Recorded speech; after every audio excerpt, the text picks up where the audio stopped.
आप देख रहे हैं जय भारत टीवी।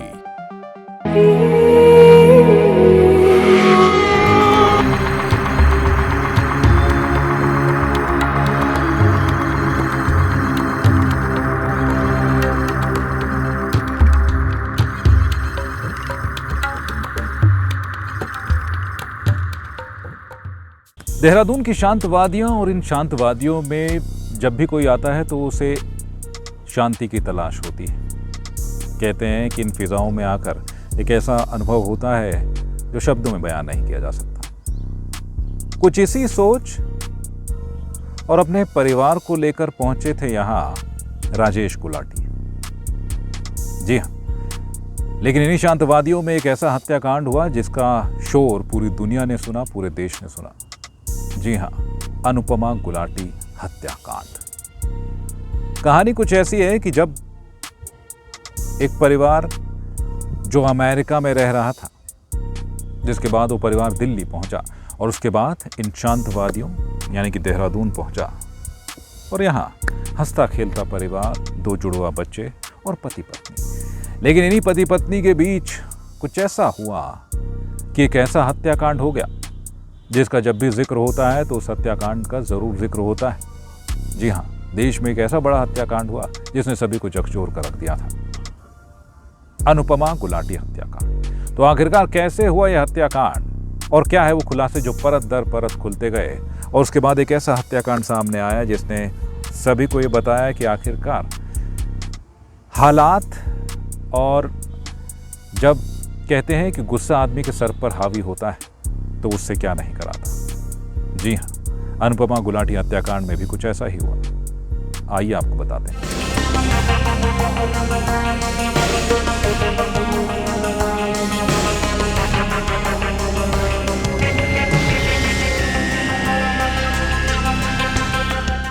कहते हैं 2 हसीन जिंदगियां जब मिलती हैं तो एक अलग ही एहसास होता है।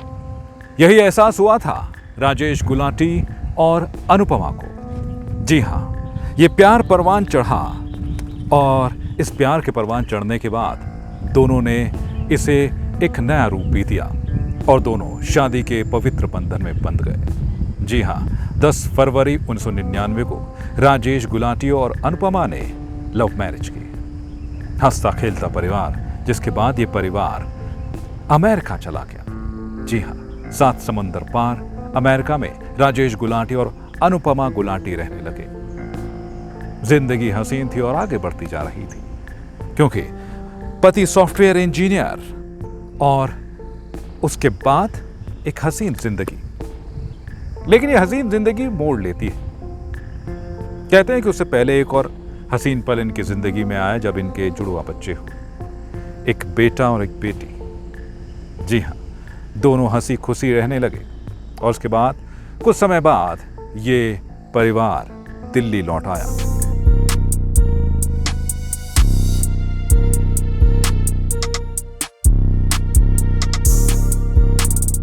अमेरिका से ये परिवार अपने घर वापस लौटता है और दिल्ली पहुंचता है। जी हाँ, दिल्ली में, क्योंकि परिवार में खुशियां आ गई थी। सॉफ्टवेयर इंजीनियर राजेश गुलाटी ऐसे में एक ऐसी जगह की तलाश में थे जहां वो शांत रह सकें और अपना काम कर सकें।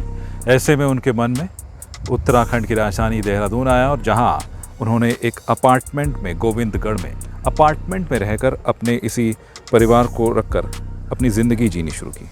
लेकिन फिर कहते हैं कि इस परिवार में मुश्किलों का वो दौर शुरू हुआ जिसका एक दर्दनाक अंत हुआ है।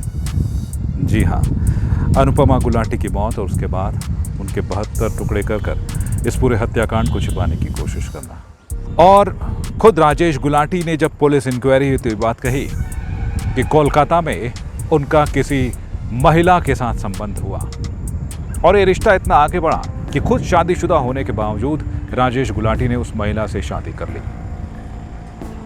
इसके बाद वो कोलकाता में ही रहने लगे। लेकिन कहते हैं कि इस बात की जानकारी जब अनुपमा को लगी तो घर में जैसे कोहराम मच गया, क्योंकि एक हंसती खेलती जिंदगी में एक तीसरे शख्स की एंट्री हो गई थी, जिसके बाद काफी हंगामे के बाद, काफी झगड़े कलह के बाद ये तय हुआ कि राजेश गुलाटी कोलकाता नहीं रहेंगे और अपने परिवार के साथ दिल्ली रहेंगे। और फिर उनके बीच रजामंदी होती है, समझौता होता है और उसके बाद राजेश गुलाटी अपने परिवार के साथ रहते हैं इस शर्त पर कि अब इस पूरे मामले पर जो है कोई भी बात नहीं होगी और उस मामले को छोड़कर एक नई जिंदगी की शुरुआत की जाएगी। आपको बता दें कि इसके बाद दोनों ने उत्तराखंड की राजधानी देहरादून में रहने का मन बनाया, इस सोच के साथ कि अब एक नई जिंदगी की शुरुआत होने जा रही है।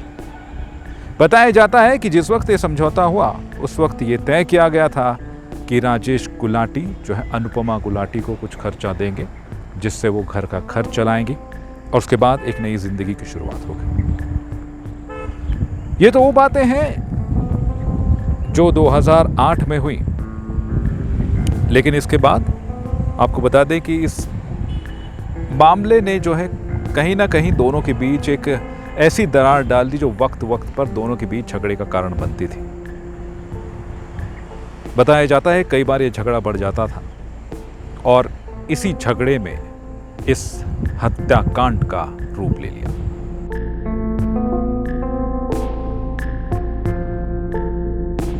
तो आखिर में इस हत्याकांड का खुलासा कैसे हुआ और कैसे पता चला कि एक सॉफ्टवेयर इंजीनियर ने अपनी पत्नी के 72 टुकड़े किए हैं? जी हाँ, वो 56 दिन जब राजेश गुलाटी ने पूरा जोर लगा दिया कि इस हत्याकांड को छुपा सके। लेकिन कहते हैं ना, कोई भी चीज छुप नहीं सकती और ऐसा ही इस हत्याकांड में हुआ।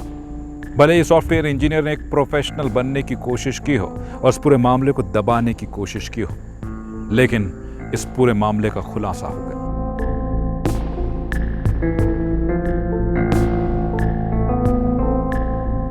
तो होता कुछ ऐसा है, कहते हैं कि राजेश गुलाटी की पत्नी अनुपमा गुलाटी हर रोज अपने घर में बात किया करती थी अपने माता पिता और अपने भाई से। लेकिन इसी बीच लगभग 50 दिनों तक कोई बातचीत नहीं हुई। यह वक्त था 12 दिसंबर 2010 से पहले के 50 दिन। 12 दिसंबर 2010 का वो दिन जिस दिन यह पता चला कि अनुपमा गुलाटी की हत्या हो चुकी है। और यह सब पता चला जब 50 दिनों बाद, क्योंकि इससे पहले अनुपमा गुलाटी अपने घर में बात किया करती थी, अपने माता पिता को अपने हालात बताती थी और बताती थी कि बच्चे कैसे हैं, पति कैसे हैं, जैसा कि रोजाना एक आम जिंदगी में होता ही।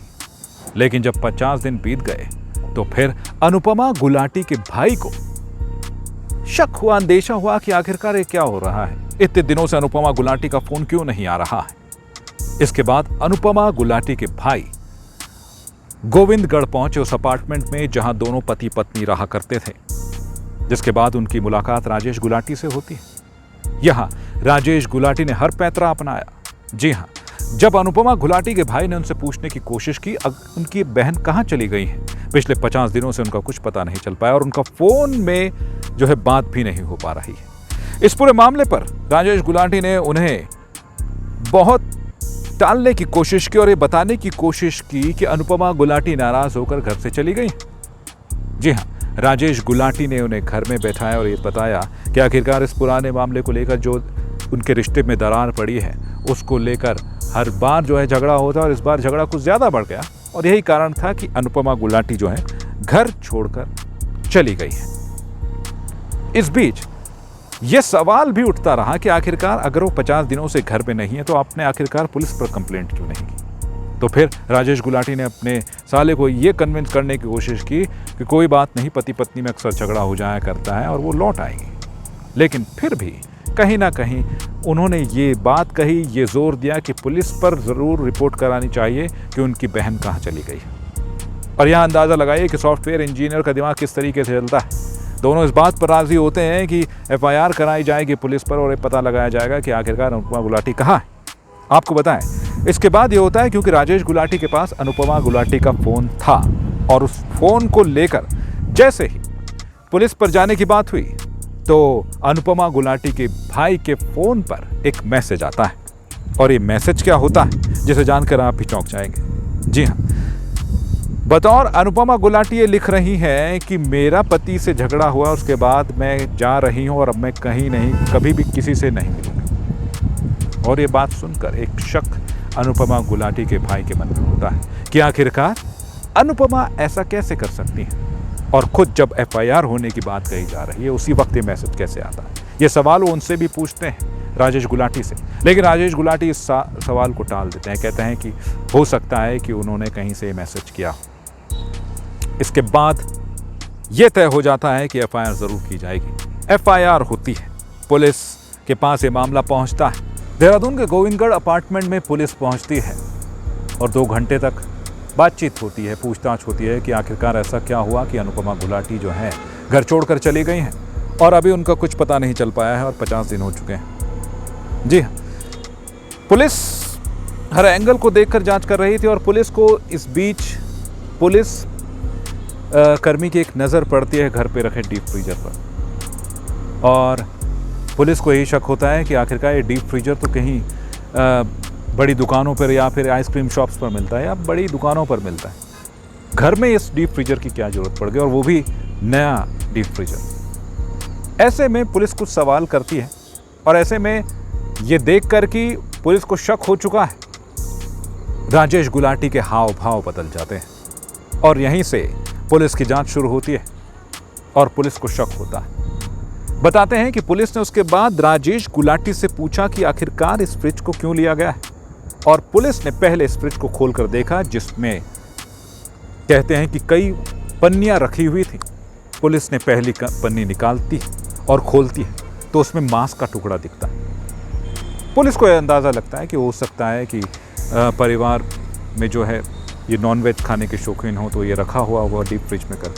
दूसरी पन्नी निकालती है, उस पर भी उन्हें मांस मिलता है। लेकिन जब तीसरी पन्नी निकलती है तो कहते हैं कि इस जघन्य हत्याकांड का खुलासा होता है क्योंकि इस पन्नी में होती है अनुपमा गुलाटी की उंगली।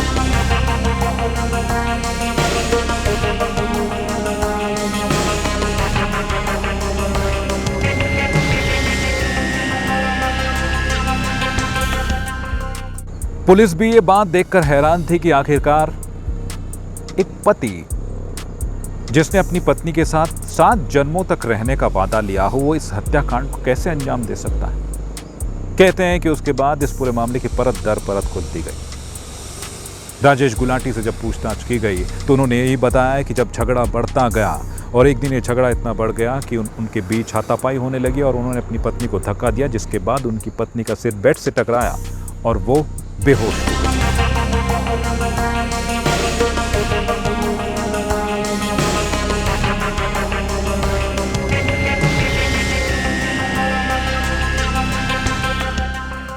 पुलिस की पूछताछ में राजेश गुलाटी टूटता गया और उसने बताया कि आखिरकार उसने इस हत्याकांड को कैसे अंजाम दिया।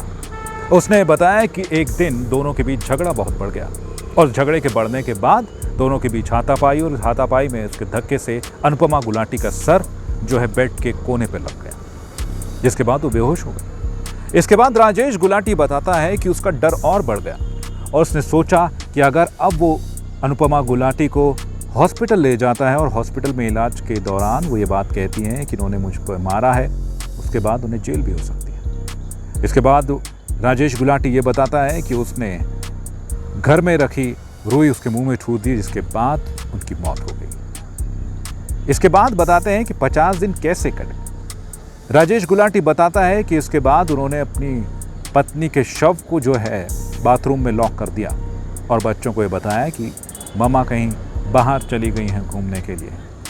हालांकि अंदाज़ा लगाइए स्थिति का कि बच्चे 50 दिनों से अपनी माँ से दूर हैं, जिन्हें ये भी नहीं पता कि उनकी माँ इस दुनिया में नहीं है। बताते हैं कि इस बीच राजेश गुलाटी इस शव को ठिकाने लगाने की प्लानिंग करने लगा, क्योंकि सॉफ्टवेयर इंजीनियर का दिमाग ये सोच रहा था कि आखिरकार अगर वो इस बॉडी को बाहर लेकर जाते हैं तो लोगों को शक हो जाएगा कि आखिरकार ये कहाँ लेकर जा रहे हैं। अनुपमा गुलाटी हत्याकांड में इस बीच राजेश गुलाटी ये बताता है कि बच्चों की 5 दिन की छुट्टियां पड़ती हैं और 5 दिन की छुट्टियों में आखिरकार कैसे वो इस बॉडी को ठिकाने लगाएगा ये प्लानिंग करने लगा। जी हाँ, बताते हैं कि 5 दिनों बाद अपने बच्चों को स्कूल छोड़ने के बाद वो खुद बाज़ार जाता और बाज़ार से छोटे छोटे टुकड़े करने के लिए औजार लेकर आया करता था और इन्हीं औजारों से उन्होंने अपनी पत्नी के 72 टुकड़े किए। जी हाँ, अपने बाथरूम में उन्होंने अपनी पत्नी के 72 टुकड़े किए और उन टुकड़ों को छोटी छोटी पन्नियों में भरकर जो है उन टुकड़ों को उत्तराखंड के पहाड़ों में, या फिर ये कहें कि जहां किसी की नज़र नहीं पड़ती, वहां ठिकाने लगाने की प्लानिंग करने लगा। पुलिस भी ये जानकर हैरान थी कि आखिरकार एक सॉफ्टवेयर इंजीनियर इतने बड़े हत्याकांड को कैसे अंजाम दे सकता है। लेकिन कहते हैं ना कि जुर्म छुपाए नहीं छुपता, और ऐसा ही अनुपमा गुलाटी हत्याकांड में भी हुआ। आपको बता दें कि इस पूरे मामले पर सुनवाई चली और लोअर कोर्ट ने उसे आजीवन कारावास की सजा दी है। हालांकि अब मामला सुप्रीम कोर्ट और हाई कोर्ट में भी है, लेकिन कुल मिलाकर जुर्म एक ऐसी चीज है जिसकी सजा मिलती है, और अनुपमा गुलाटी हत्याकांड में भी यही हुआ। लेकिन उत्तराखंड की शांतवादियों में कैसे एक जघन्य हत्याकांड हुआ और उसकी गूंज कैसे पूरी दुनिया में सुनाई दी, ये अनुपमा गुलाटी हत्याकांड बताता है।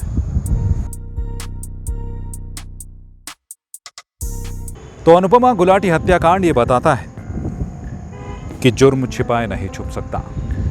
तो जुर्म की ऐसी ही दास्तान हम आप तक पहुंचाते रहेंगे और बताते रहेंगे जुर्म का वो सच जो बताएगा आपको कि आखिरकार किन हालातों में ये जुर्म किया गया था, और आखिरकार इस पूरे जुर्म की कहानी का कैसे खुलासा हुआ।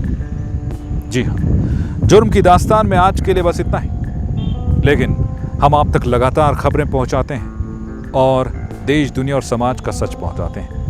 यही नहीं, हर खबर की अपडेट अगर आप जानना चाहते हैं तो हमारे YouTube चैनल जय भारत टीवी को लाइक कीजिए, शेयर कीजिए, सब्सक्राइब कीजिए और बेल आइकन जरूर दबाएं ताकि हर खबर आप तक तुरंत पहुंच सके। और खबरों को अगर पढ़ना चाहते हैं तो हमारी वेबसाइट www.jayBharatTV.com पर जाइए और पढ़िए देश दुनिया की तमाम ताज़ा खबरें। तो इस जुर्म की दास्तान के साथ फिलहाल आप मुझे दीजिए इजाज़त। नमस्कार।